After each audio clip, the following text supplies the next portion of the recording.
직선상에서 운동하는 장난감 자동차의 모습을 0.1초 간격으로 연속해서 나타낸 것이다 라고 했네요.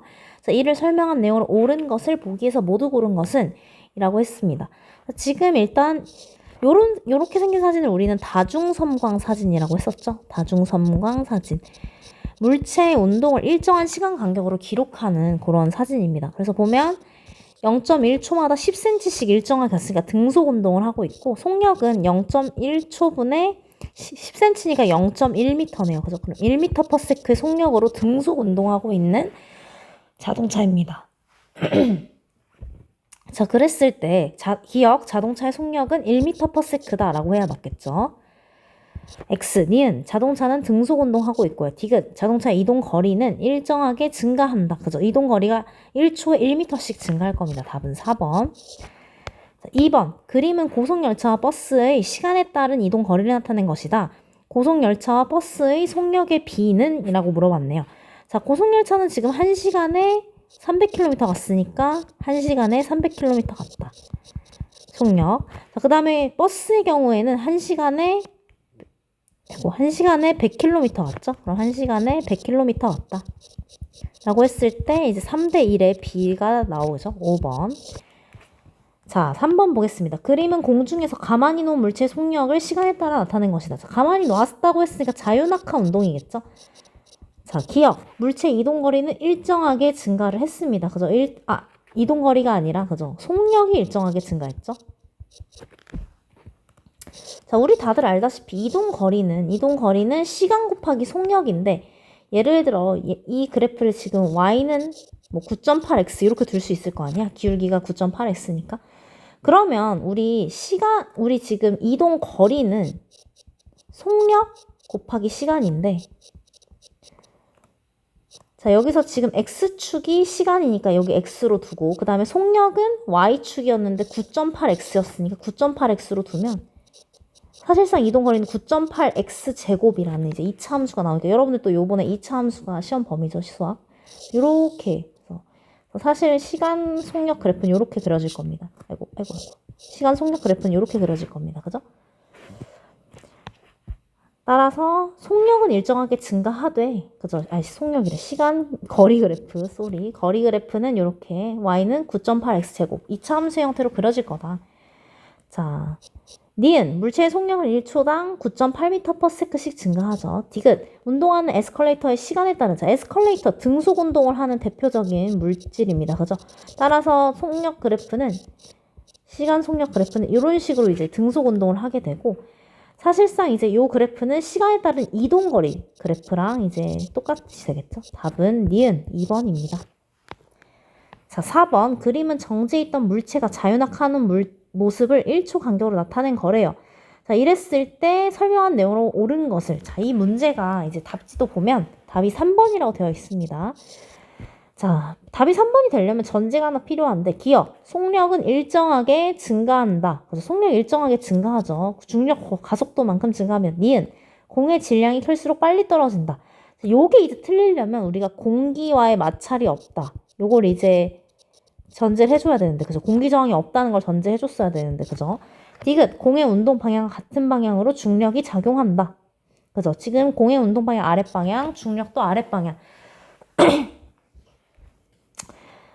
이 자유낙하 운동 자체가 사실상 이제 공기와의 마찰, 즉 공기 저항이 없는 상황을 가정하기 때문인 것으로 보여요. 하지만 이제 시험 문제는 이렇게 공기의 마찰이 없으면 없다고 이야기를 해줄 겁니다. 그죠? 사실 요거를 설명을 할까 말까 하다가 여기부터는 이제 시험에 나오지 않음이라고 하고 이제 설명을 좀 해보도록 하겠습니다. 왜냐면 이제 고등 범위이기 때문에. 자, 우리가 항상 이 자유낙하하는 물체에는 중력과 함께 이제 공기의 마찰이 있는 경우에는 공기 저항이 함께 작용을 합니다. 그죠? 그럼 자, 이 물체에 작용하는 힘 F는 사실상 중력 빼기 공기 저항, 우리가 이제 항력이라고 부르는 힘이겠죠? 수업 시간에 이제 공기 저항에 영향을 미치는 요소에 대해서 쭉 얘기를 하기도 했는데 뭐 중요하진 않으니까 이번 시험에서. 여기가 사실 조금, 그래서 많은 친구들이 이제 얘기를 할 때 왜 질량이 상관이 없냐? 질량도 상관 있지 않냐? 사실 질량도 상관이 있습니다. 왜? 자, 이 속도에 상관이 있는데 왜 이때까지는 공기 저항만 얘기를 했느냐? 이게 이제 고유과정 외기 때문인데 한번 이해를 해보라고 한번 얘기를 해볼게요. 자, F는 ma라는 우리 유명한 공식이 있습니다. 뉴턴의 제2법칙이라고 해서 이제 이 F는 ma라는 위대한 공식이 하나 있는데 이 F는 ma라는 공식 모든 힘은 그죠? 질량 곱하기 어떤 물체가 운동하는 가속도의 곱이다. 이랬을 때 우리 중력은 비었잖아. mg다. 사실은 공기 저항이 없으면 여기서 끝나기 때문에 그냥 m끼리 약분을 하고 a는 g다 라고 해서 끝내면 돼요. 그러니까 중력 가속도는 항상 이 물체의 가속도는 항상 중력 가속도와 같은 거죠. 근데 그렇게 하지 않고 지금 이제 공기 저항이니까 이 공기 저항은 이렇게 표시를 해볼게요. FT. 이제 나한테 이제 수업을 들은 친구들은 알겠지만 이제 항력이라고 부르는 힘입니다.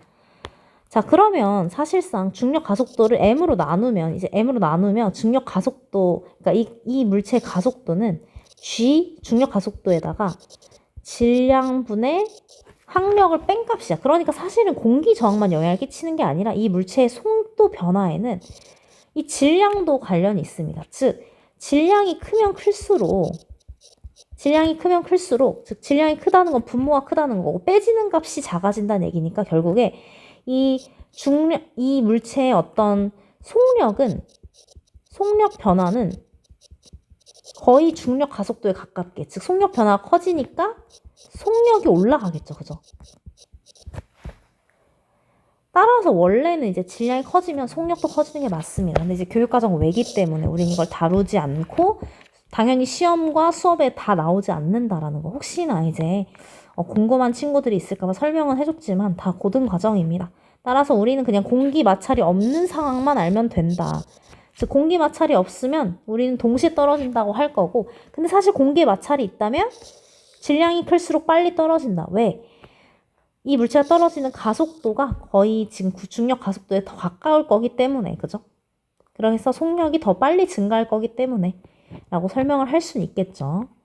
자, 5번 보겠습니다. 그림은 공기 중 또는 진공 상태에서 깃털과 쇠구슬을 같은 높이에서 동시에 가만히 낙하시켰을 때 운동을 나타냈다. 단 쇠구슬의 질량이 깃털보다 크다라고 했네요. 자, 기억. 공기 중에서 실험한 결과이다. 아니죠. 지금 그쵸. 공기 중에서 실험한 결과겠네요. 그래서 깃털이 훨씬 느리게 떨어지고 있죠.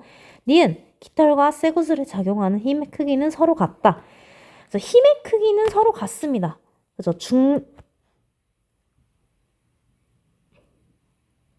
힘의 크기는 서로 다르다라고 해야겠네요. 그죠?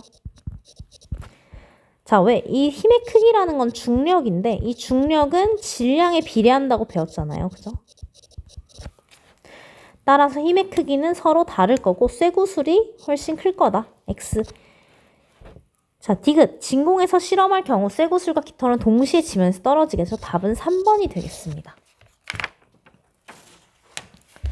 자, 그 다음에 근데 자, 요거 아까도 설명했지만 자, 교육과정 외라고 설명한 것 했지만 자, 중력이 질량에 비례하는데 힘이 그러니까 얘가 더 센데 도대체 왜 동시에 떨어지냐라고 하면 저 F는 ma이기도 하지만 자유낙하 운동에서는 중력만이 작용하기 때문에 mg여서 사실 질량과 관계없이 항상 가속도는 중력 가속도라고 했습니다. 그죠? 요거는 근데 몰라도 된다라고 했었죠. 몰라도 되고 우리는 그냥 힘의 크기에 비례하는데 그거랑 상관없이 질량에 관계없이 동시에 떨어진다. 항상 중력 가속도만큼 속도가 변화한다 라고 이야기를 해주자라고 했었습니다. 그죠? 그 다음에 넘어가서 6번 그림과 같이 질량이 1kg인 물체를 1m만큼 들어 올렸을 때 중력에 대하여 한 일의 양은 몇 줄인가? 중력에 대해서 한 일의 양이니까 당연히 위치 에너지를 물어보는 겁니다. 위치 에너지는 mgh잖아요. mgh. 자, 그럼 질량 1kg G 9.8m/s 제곱, 그 다음에 H 1m 해서 9.8줄 답은 2번이 되겠습니다. 7번 그림과 같이 질량이 2kg인 물체가 10m 높이에서 자유낙하를 시작하였을 때 지면에 도달했을 때 물체의 운동 에너지는 몇 줄인가 라고 했네요. 자, 그러면 지면에 도달했을 때 운동 에너지를 지금 물어봤는데 사실 지면에서 위치 에너지는 빵일 거잖아. 그치? 자, 여기서는 위치 에너지만 가지고 있고 운동 에너지는 빵이란 말이죠. 그럼 자, 이렇게 볼 수 있겠네요. 지금 들어 올렸을 때 위치 에너지가 전부 지면에서 운동 에너지로 전환이 됐네요. 그럼 여기에서 위치 에너지의 값을 구해주면 우린 지면에서의 운동 에너지 값도 알 수 있다. 따라서 위치 에너지 값을 구해주면 된다. 그래서 위치 에너지는 mjh니까 2kg 곱하기 9.8m/s 제곱 곱하기 10m 해서 답은 196줄 3번이 되겠습니다. 넘어가서 8번 그림과 같이 장치하고 추를 낙하시켜 나무도막의 이동거리를 측정했다. 이를 설명한 내용으로 옳은 것은 자 1회 때 보면 자 그때도 설명했지만 자, 추가 가진 중력에 대한 어떤 일을 하는데 추가 그 일이 이제 위치 에너지만큼이겠죠. 추의 위치 에너지는 나무도막의 한 일로 전환이 될 거고요. 그죠? 전환이 되는데 이 일이라는 건 결국 힘 곱하기 거리인데 자, 힘은 항상 일정하다라고 했습니다. 이 힘이라는 건 이제 이 추가 나무도막에 접촉할 때 생기는 힘이라고 그때도 얘기했습니다. 접촉힘. 근데 얘는 항상 뭐 일정하다고 보고 그러니까 얘가 없다고 보고 그리고 실제로 여기 단 추에 작용하는 마찰은 무시한다고 했으니까 얘는 없다고 보고 결국 1이라는 건 거리를 의미하고 나무도막이 이동한 거리를 의미한다. 따라서 이 위치 에너지는 이 거리와 비례한다라고 볼 수 있는 거죠. 나무도막이 이동한 거리와 그랬을 때 자 봅시다. 기억. 추의 중력에 의한 위치 에너지가 나무도막을 밀어내는 1로 전환이 되죠. 니은 나무도막이 밀려난 거리는 추의 중력에 의한 위치 에너지에 비례할 겁니다. 디귿. 추의 낙하 높이가 2배가 된다면 당연히 낙하 높이가 2배가 되면 위치 에너지도 2배가 될 거고요. 따라서 밀려난 거리는 2배가 되겠죠. 답은 그래서 기억 니은 3번이 되겠습니다. 9번 책상 면 위에 그림과 같이 장치하고 수레를 밀어 나무도막에 충돌시키면서 수레의 속력과 운동에너지의 관계를 알아보는 실험을 하였다. 실험을 하는 동안 일정하게 유지해야 할 물리량을 보기에서 모두 고른 것은 좋은 문제 같아요. 그죠? 기억, 수레의 질량. 지금 일단 변해야 하는 건 수레의 속력입니다. 그죠? 그 다음에 이 수레의 운동 에너지. 즉, 이 운동 에너지가 의미하는 건 결국에 이 나무도막에 일을 해줄 거잖아. 그지? 그러니까 이 나무도막이 또 이동한 거리와 관련이 있겠죠. 얘네는 변해도 되는 겁니다. 얘네는 변해도 되는 것들. 근데 이제 나머지는 다 변하면 안 되겠죠. 따라서 수레 질량 변하면 안 되고요. 그러니까 일정하게 유지되어야 되고 따라서 기억 맞고 니은 수레의 속력은 변해도 되는 겁니다. 이 실험에서 이 수레 속력을 변화하면서 나무도막 이동한 거리를 볼 거란 말이야. 우린 이런 걸 독립변인이라고 불러요. 이거는 우리 시험과는 관계가 없습니다. 참고로 이제 그냥 알아두면 좋은 거고 이제 고등 가면 쓰는 단어인데 실험에서 변화시키는 요인인 거죠. 실험에서 변화시키는 요인.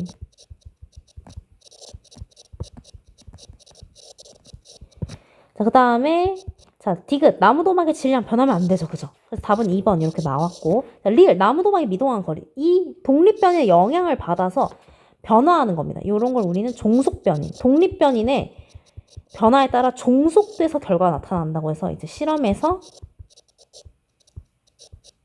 어떤 결과값인 거죠. 결과. 그죠? 자, 어쨌든 자, 요거 참고로 요 2개 몰라도 된다. 그죠? 몰라도 된다. 그냥 설명해 주는 거다. 자, 10번. 그림은 물체 운동을 1초 간격으로 나타낸 것이다. 물체의 속력을 구하시오. 자, 지금 보면 1초에 30cm, 즉 한 번 더 씁시다. 자, 0.3m 이동했으니까 0.3m/s. 자, 우리 요번에 단위를 보면은 항상 이제 길이는 미터가 표준이고요. 그죠?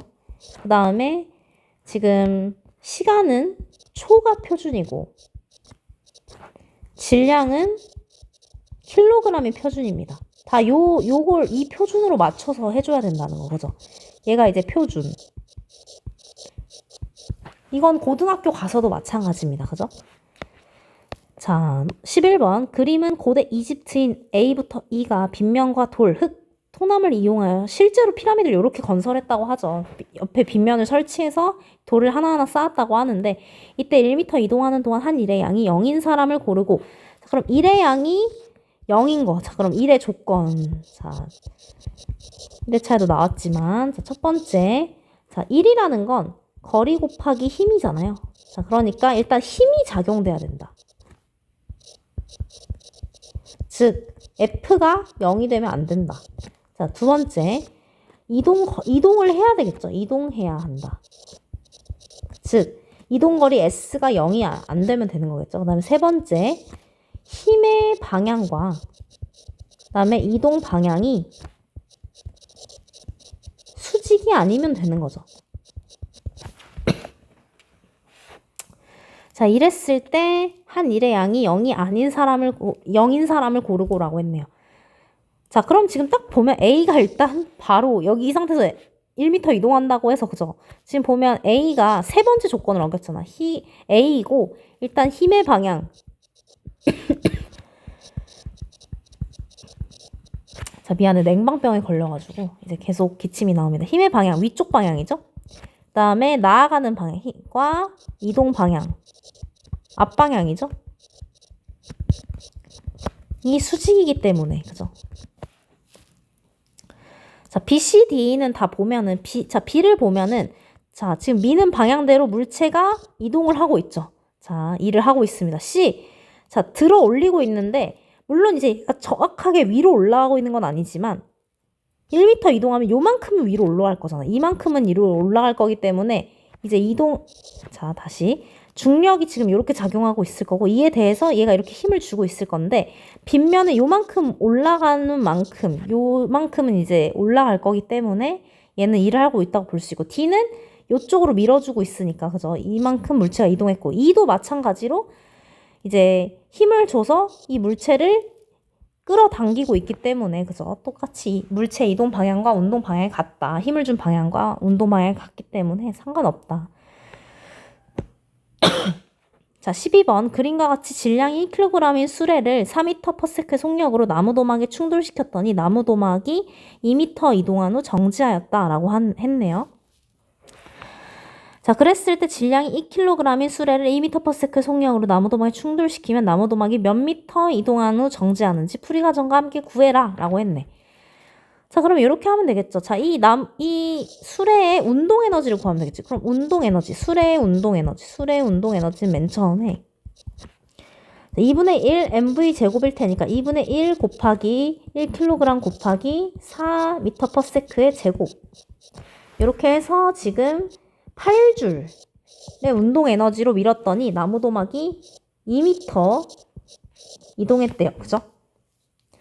자, 우리 여기서 그럼 한번 얘기해 봅시다. 자, 이 운동 에너지가 수레의 운동 에너지가 결국에 이 나무도막에 일을 해주게 될 거고, 이 일이라는 거는 거리 곱하기 힘인데, 자, 여기서 힘은 마찰력이죠. 이 나무도막과 지면 사이 마찰력이라고 볼 수 있을 텐데, 얘는 그냥 일정하다고 보는 거죠. 지금 퉁치는 거지. 그러니까 운동 에너지는 결국 이 나무도막의 거리와 이제 비례하게 된다. 그럼 자, 두 번째 조건을 봤을 때, 자, 이 질량이 2kg의 수레를 2m/s의 속력으로 충돌시켰대요. 그럼 이때의 두 번째 수레의 운동 에너지는 다시 2분의 1 mv 제곱 써서 2분의 1 곱하기 2kg 곱하기 2m/s의 제곱 하면 얘는 이제 우리 4줄이 되죠. 그러면 당연히 이 에너지가 줄은 만큼 당연히 이 거리도 줄 겁니다. 그래서 2m의 2분의 1배, 그래서 2분의 1배 된 만큼 2분의 1배 해서 1m가 될 겁니다. 따라서 답은 1m. 자, 물론 이렇게 푸는 게 번거롭다. 나는 더 간단하게 풀 수 있는데 할 수 있죠. 자, 지금 보면 질량은 2배가 됐어요. 그죠? 그 다음에 속력은 2분의 1배가 됐어요. 그러면 최종적으로 운동 에너지는 질량에 비례하고 속력의 제곱에 비례한다고 했으니까 결국에 질량은 2배가 됐고 속력은 2분의 1배니까 4분의 1배가 될 겁니다. 그죠? 그러면 결국에 운동 에너지가 반토막이 났다는 사실을 알 수 있고, 그럼 바로 그냥 2m에서 1m 이렇게 해버릴 수 있는 거죠. 근데 요 사고가 이제 힘들다라고 한 친구들은 이렇게 식을 세워서 푸셔야 된다는 거 이제 명심하시길 바랍니다. 네, 3회차 이제 풀이로 넘어가겠습니다.